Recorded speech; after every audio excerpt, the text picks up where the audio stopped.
안녕하세요. 채널 반주원입니다.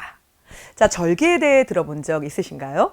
절기는 태양의 위치에 따라 계절의 구분을 하기 위해서 만든 것인데요. 15도 간격으로 총 24개의 절기가 있습니다.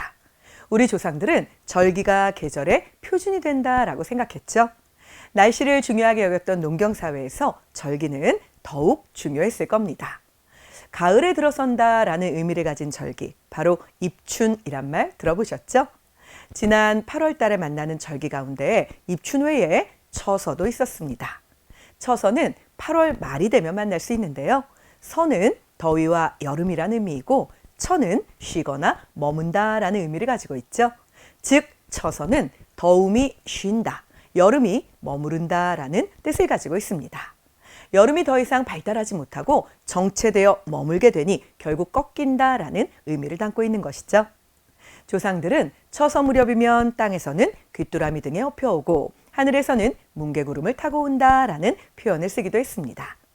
아직은 무더운 8월이지만 아침 저녁으로 조금은 선선한 바람이 불곤 하는데요.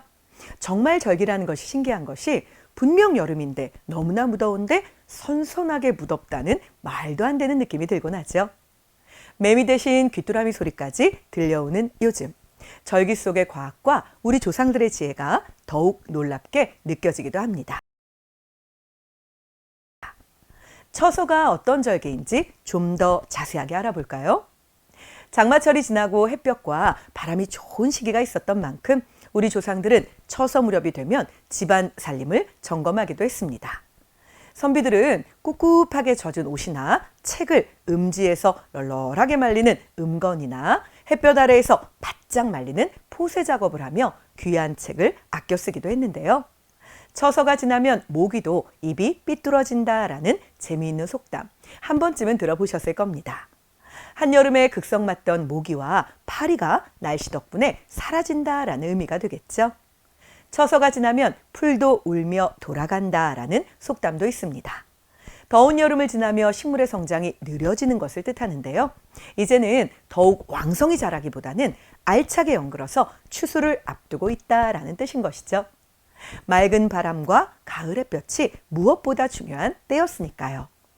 처서 무렵의 날씨가 한 해 농사를 결정지을 정도로 중요했기 때문에 우리 조상들은 처서 무렵 하늘을 올려다보며 맑은 날을 기원하곤 했다고 합니다. 비가 오면 곡식이 잘 연글지 않아서 걱정이 커질 수밖에 없었는데요. 처서비라는 이름이 따로 붙어 있을 정도였습니다. 처서에 비가 오면 장독안의 쌀이 줄어든다라고 이야기하고 있었죠. 쾌청한 날씨로 올해도 풍년이 되기를 우리가 함께 기원해 볼까요? 중요한 절기인 처서가 그 이름을 강제로 잃어버린 때도 있었습니다. 조선 연산군 제위 시기에 이름이 조서로 잠시 바뀌어 사용되었는데요. 조선 후기 학자인 이긍익의 연려실기술 속의 기록을 잠시 살펴보겠습니다. 당대 최고의 내시 중 김처선이라고 하는 인물이 있었다고 합니다. 세종 때부터 연산군까지 무려 7명의 왕을 섬겼는데요. 내시로서는 최고의 직책인 판내시부사와 상선을 역임하기도 했습니다. 연산군 때에도 바로 옆에서 직원을 아끼지 않았지만 왕은 점점 삐뚤어져만 갔죠. 왕은 궁중에서 연회를 열고 춤을 추고 있었습니다. 옆에 있던 김처선에게도 술을 마셔라 라고 권했죠. 하지만 술에 취한 김처선은 연산군에게 이런 말을 했습니다.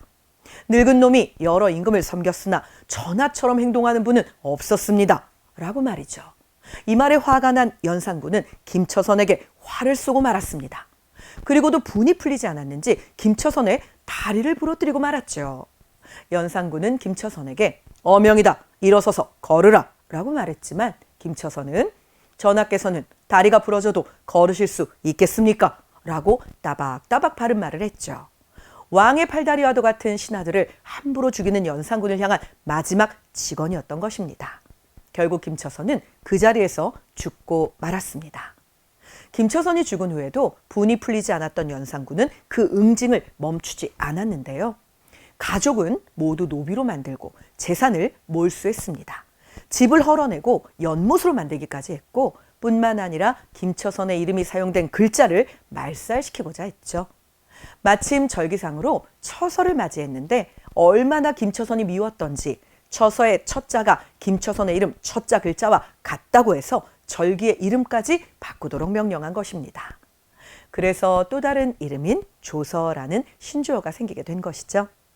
자신이 가장 좋아하던 처용무의 이름마저도 풍둠으로 변경하게 했다고 하니 그저 놀라울 따름입니다. 연산군이 폐위된 후에 처서는 본래 자신의 이름을 되찾을 수 있었다고 하죠. 절기는 아니지만 우리 조상들이 매우 귀하게 여겼던 명절도 8월에 존재합니다. 바로 음력 7월 7일인 칠석날인데요. 예로부터 좋은 숫자로 여겼던 홀수 7이 겹쳐서 이것을 기뻐하며 기념했습니다. 젊은 청춘 남녀들에게는 매우 아름답고 낭만적인 날이기도 했죠.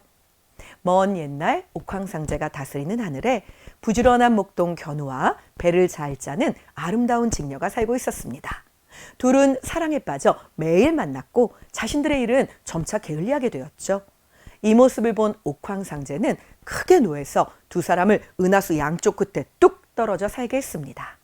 견우와 직녀는 은하수를 사이에 두고 서로 애만 태우게 됐는데요. 이들의 안타까운 사랑에 1년에 단 하루, 칠석날이 되면 까치와 까마귀가 하늘로 올라가서 다리를 놓아주었고 이 다리의 이름은 오작교라고 불리웠습니다. 오작교 위에서 둘은 눈물로 사랑을 나누고 헤어지곤 했다고 전해지죠. 설화의 배경은 밤하늘의 별자리입니다. 견우성이라고 불리는 독수리 자리의 알타이드와 직녀성인 검은고 자리의 백아가 바로 그 주인공인데요. 두 별은 은하수의 동쪽과 서쪽에 위치하고 있습니다. 가을 초저녁에는 서쪽, 봄 초저녁에는 동쪽 하늘에 있어서 서로 보기 어렵다고 하죠. 겨울에는 태양과 함께 낮에 떠 있을 수도 있습니다. 칠석 무렵이 되면 하늘에 있는 별자리, 즉 천장 부근에서 함께 볼 수 있어서 마치 1년에 한 번씩 만나는 것처럼 느껴진 것입니다. 그래서 생긴 일화라고 하니 매우 흥미롭죠. 우리나라에도 삼국시대부터 견우직녀 설화가 전해지고 있었다는 증거가 있습니다. 북한에 있어서 좀 안타깝긴 하지만 고구려 덕흥리 고분 벽화 속에 그림으로 남아있는 것인데요. 천장에 물결치듯 긴 띠를 두르고 구름과 함께 애틋한 남녀의 모습이 담겨 있습니다. 그림 옆에는 견우지상이라는 글씨가 남아있죠. 무덤의 주인이 부인을 두고 떠나는 애틋한 마음을 견우와 직녀에게 빗대어서 담아낸 것이 아닌가 생각되고 있습니다. 조선시대에도 칠석날이 되면 궁중에서 잔치를 크게 베풀고 성균관 유생들에게는 과거 시험을 실시하게 했다라는 기록이 전해지는데요. 새로 만든 은술잔에 축하주를 담아서 합격한 유생들에게 전해주곤 했습니다. 여성들과 관련된 재미있는 풍속도 있죠.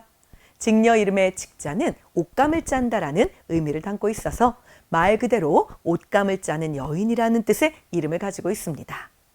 칠석날 새벽이 되면 여인들은 참외나 오이 등의 과일을 상에 올리고 바느질 솜씨가 늘기만을 기원했는데요. 저녁에 상 위에 거미줄이 쳐 있으면 하늘에 있는 직녀가 소원을 들어준 것이라고 여겨서 기뻐했다고 합니다. 이러한 칠석 전후에 내리는 비를 우리는 칠석물이라고 부릅니다.